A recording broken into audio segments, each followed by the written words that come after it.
Hi guys, today we're going to do a partial fraction decomposition.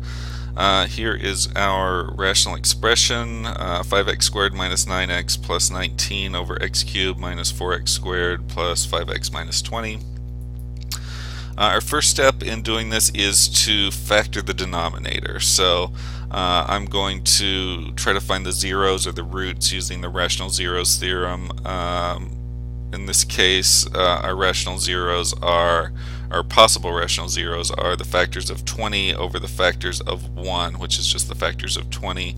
So you just have to use these in your synthetic division table until you find one that works. 4 does work. So we put 4 in our synthetic division and we get a 0 remainder. So our bottom line is the coefficients of our answer, which is x squared plus 0x plus 5. So the 0x we don't really write there. And this is our factored form of our denominator. In this case, x squared plus 5 cannot be factored further. So we set up our decomposition now. We're going to put a over x minus 4 because x minus 4 is a linear term. We just need a single variable a there. Since x squared plus 5 is a quadratic term, we will need our bx plus c there. So anytime you have a quadratic term that's prime, you're going to need an x term and a constant term in the numerator. So our next step is to multiply both sides by the LCD, which is basically just the denominator of the left side. That will cancel out all of the terms in the denominator on the left side, just leaving the numerator, 5x squared minus 9x plus 19. The right side, when we multiply through these brackets, the x minus 4's will cancel from the first term, leaving just a times x squared plus 5. The x squared plus 5's will cancel from the second term, just leaving the x minus 4 term times the bx plus c term. At this point, we just want to multiply through our parentheses and then collect like terms. So we're going to distribute the a through the parentheses. That'll give us ax squared plus 5a. Then we're going to FOIL out this right side. It'll give us these 4 terms. And we consider like terms to be the x squared terms and the x terms and the constant terms. We are remembering that a, b, and c are just placeholders for numbers that we're trying to find. So we don't consider those to be like terms. We just think of those as numbers right now. So we want to consider just our x squared terms, our x terms, and our constant terms. So we group those in parentheses, and then we will factor out an x squared from the x squared terms, an x from the x terms, and leave the numbers in parentheses. So our next step is to write our system of equations, and we're going to do that by equating coefficients. So we know that our x squared term has to equal 5. So our coefficient of our x squared term here is a plus b, so we know that 5 has to equal a plus b. None of these other terms will give us x squared, so we know that only the multiplier of this x squared term on the right is the only thing that can give us that 5.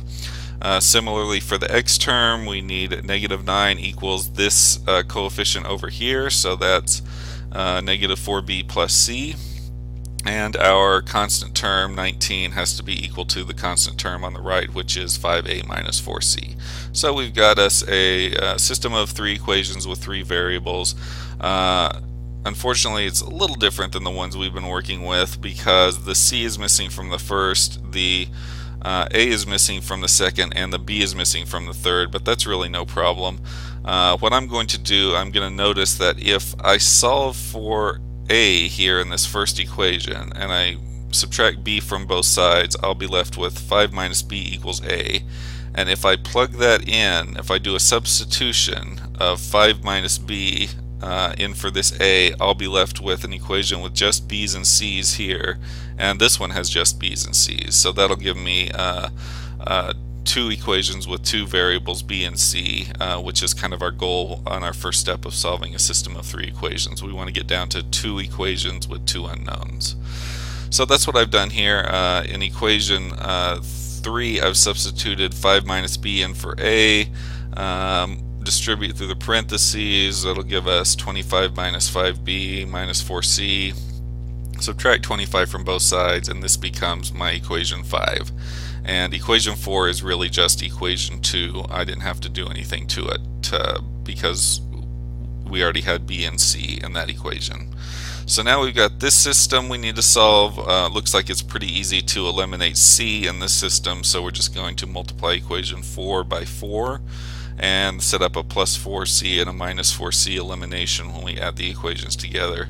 That'll give us minus 42 equals negative 21b, divide both sides by negative 21, and we get b equals 2, which is a good sign. We got a whole number here.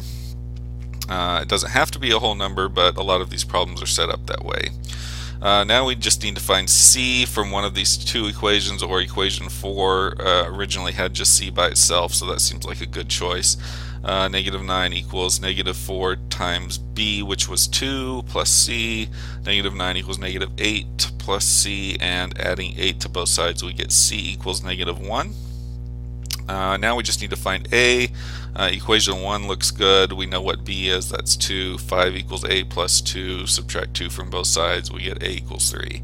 So we found our a, our b, and our c. So we're not quite done. We just have to write the correct partial fraction decomposition. So we just plug in what our a, b, and c are into our original decomposition when we wrote our a, b, and c, and we get our answer as 3 over x minus 4 plus 2x minus 1 over x squared plus 5.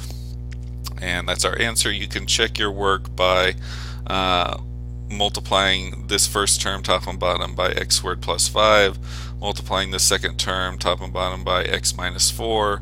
That'll give you this denominator, and when you collect like terms in your numerator you should end up with that. But like I said, a lot of these problems are set up so that your a, b, and c are going to be pretty easy whole numbers to work with. They might be fairly simple fractions, but if you do get whole numbers for a, b, and c, the likelihood of you getting the correct answer is very high.